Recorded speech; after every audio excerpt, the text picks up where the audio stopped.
The names of this elderly couple are Ismail and Aishi. In 1994, they were found dead in their home. Since their relatives lived in another city, the fact that the couple had not been seen around in recent days had not been a problem for anyone. After a while, some neighbours informed a relative of the elderly couple because of bad odours coming from the house. The relative who arrived realised the moment he entered the couple's home that both of them were dead. However, there were also neighbours who thought it was a bit strange that the two had died at the same time, but they were buried in the village cemetery where they were found without notifying the police. News of another death came from the same neighbourhood. This time, an elderly couple named Ramazan and Rukiye were found dead in their home.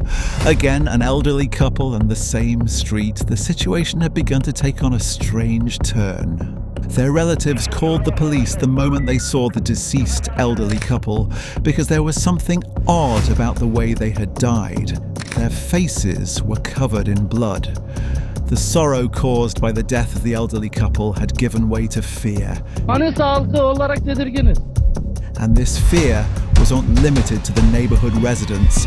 It spread across all of Turkey in a short time.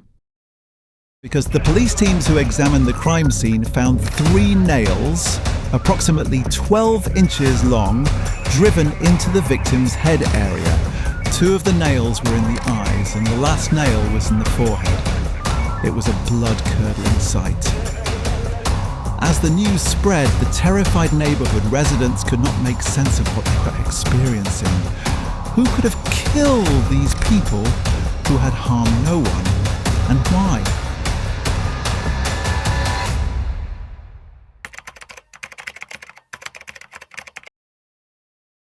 At first, some relatives were interrogated by the police because the police considered it highly likely that this had been committed by a relative for the money at home or an inheritance.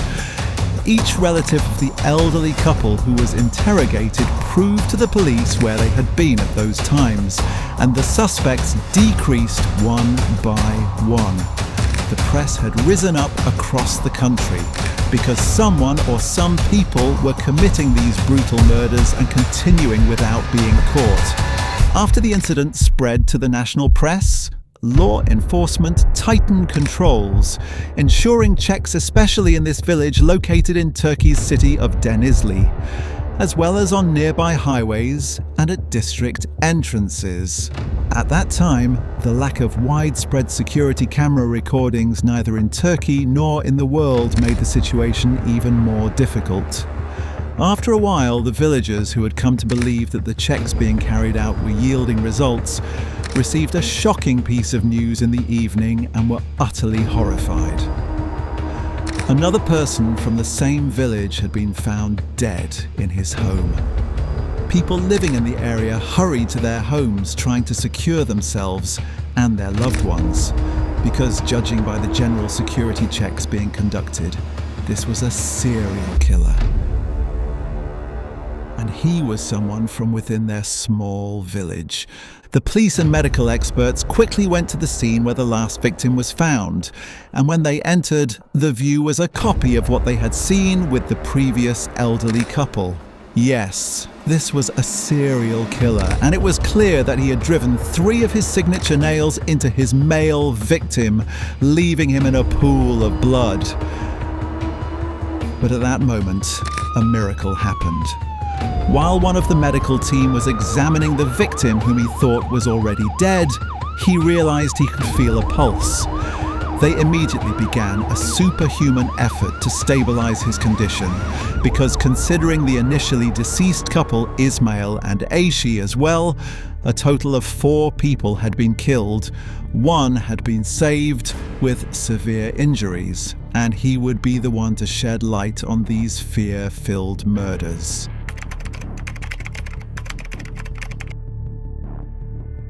The victim, named Yıldırım Kılıç, who was taken into intensive care by the doctors, had been nailed through the eyes and the forehead. Perhaps he would never recover and might never be able to speak. Meanwhile, the public was growing even more panicked because the killer had still not been caught. Bizim mahallemizin hepsinin korku aldı. Çoluk çocuğumuz var. Allah muhafaza bir çocuğu alsa gitse ne olacak? As a result of the doctor's intensive intervention, Yıldırım began to mutter something. He was not in his right mind, but he was muttering, and it sounded like a man's name. Experts who came to the hospital carefully listened to the victim who was not fully conscious, and then they focused on a name. It could be no one other than the serial killer, and that name was Süleyman Aktaş. Law enforcement immediately took action and reached the name Süleyman Aktaş. He lived in the same village and worked at the electricity distribution company. When his past was investigated, it was understood that the suspect had married and had a family. In 1986, during maintenance work on a high-voltage line, he had been exposed to an electric current of 31,000 volts, and his body had been injured. Due to the damage the electric current caused to his brain, Süleyman Aktaş underwent a major change. After treatment, it was concluded that he had recovered physically and he was discharged from the hospital. But this major accident had harmed his brain more than his body. It did not take the police teams very long to understand that he was the serial killer, because Süleyman Aktaş, who had been loved by everyone, including his former co-workers, had undergone changes in his brain after the accident and had become aggressive. In short, the old Süleyman was gone and a new one had come. Another important piece of information the police obtained was that the year he had the accident, Süleyman had killed a law enforcement officer in Turkey's holiday city of Antalya. After staying in a hospital for a while, he had been released. Because after the accident, due to the damage in his brain, Süleyman Aktaş had been diagnosed with paranoid schizophrenia, and treatment had been started.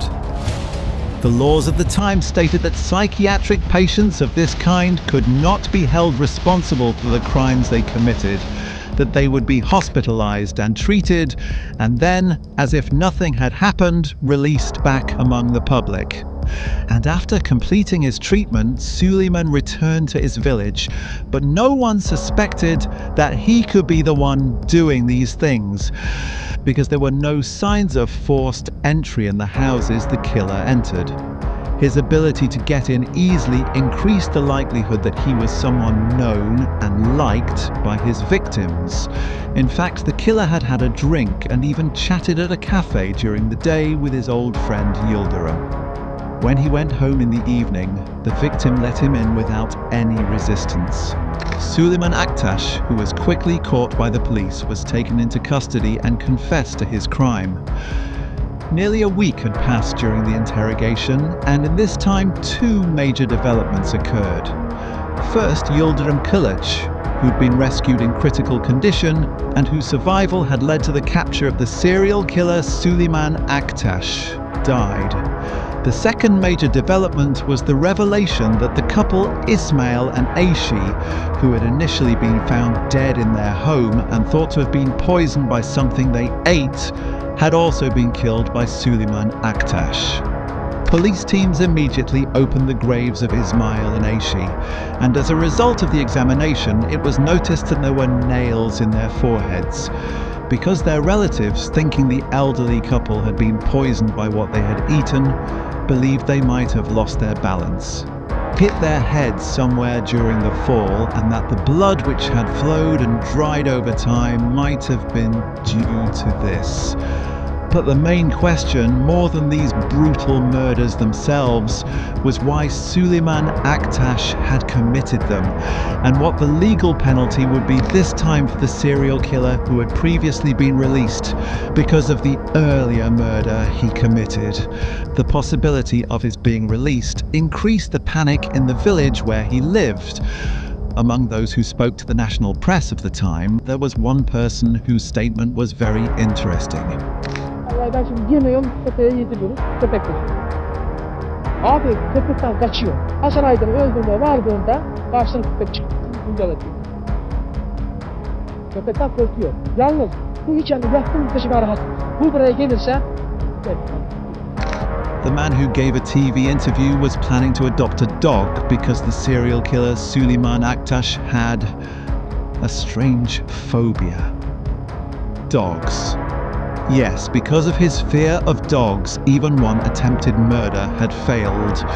The man who had accessed his statement to the police said the following: that Süleyman Aktaş's real target that night had been someone else in the village.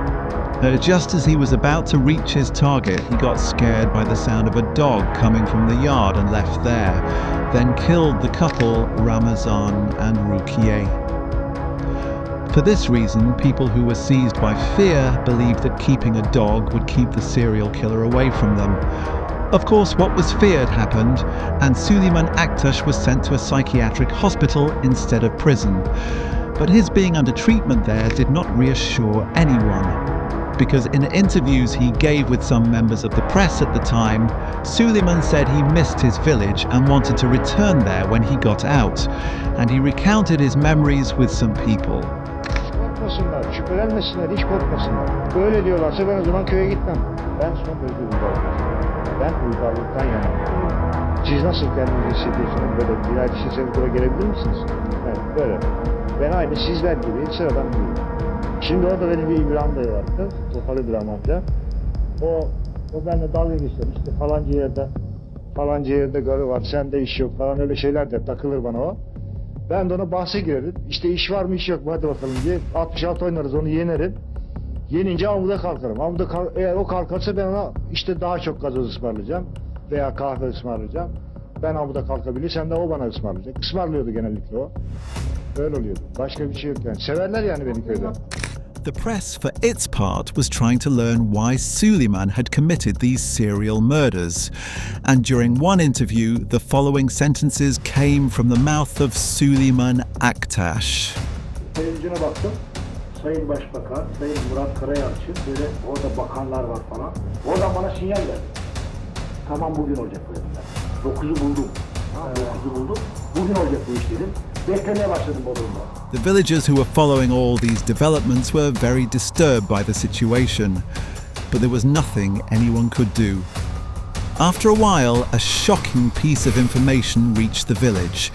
According to the news, Süleyman Aktaş and 2 psychiatric patient offenders had escaped from the hospital. After the evening roll call in the ward, Süleyman and 2 companions, using a thin metal saw they had obtained for money from visiting guests, worked at night and cut the iron bars of the hospital ward they were in. In fact, while doing this, they asked their other friends to play music on their old-style radios, so they would not attract the attention of the hospital security and doctors. After a while, their plan went smoothly, and they climbed over the iron bars and melted into the public. The fear grew even more. Now Süleyman was free, and as he had stated in his previous interview, he wanted to return to his village. The serial killer who had killed 6 people was being sought everywhere, but he couldn't be found. However, after a series of false reports, one phone call said that someone resembling the suspect was at the bus terminal and had been noticed and reported by the driver's assistant. Because Süleyman had become the subject of the news and was now a killer recognized by everyone. Upon this, when the police sprang into action and arrived at the bus terminal, it did not take long. He had now been caught. The villagers, who could breathe a relatively easier sigh of relief, still could not find complete peace. Because due to the security vulnerability of the hospital, nearby people constantly complained about patients escaping. Hastane şurası. Günde 10 tane deli geliyor. Bizim arada sakin olarak bunları alıyoruz, getiriyoruz hastaneye. Yine tekrar geliyorlar. Çoluk çocuğumuz var bütün buralarda. Alın işte bir tanesi de gözünüzün önünde. Çıktı geldi. Ne yaparsın bu adama? İşte şu. They wanted the authorities to take measures to prevent easy escapes from this hospital where dangerous criminals were kept. Later, in an interview, Süleyman and the 2 friends who had escaped explained how they had been caught and what they would do, with the following sentences. Zaten genel hava öyleydi yani.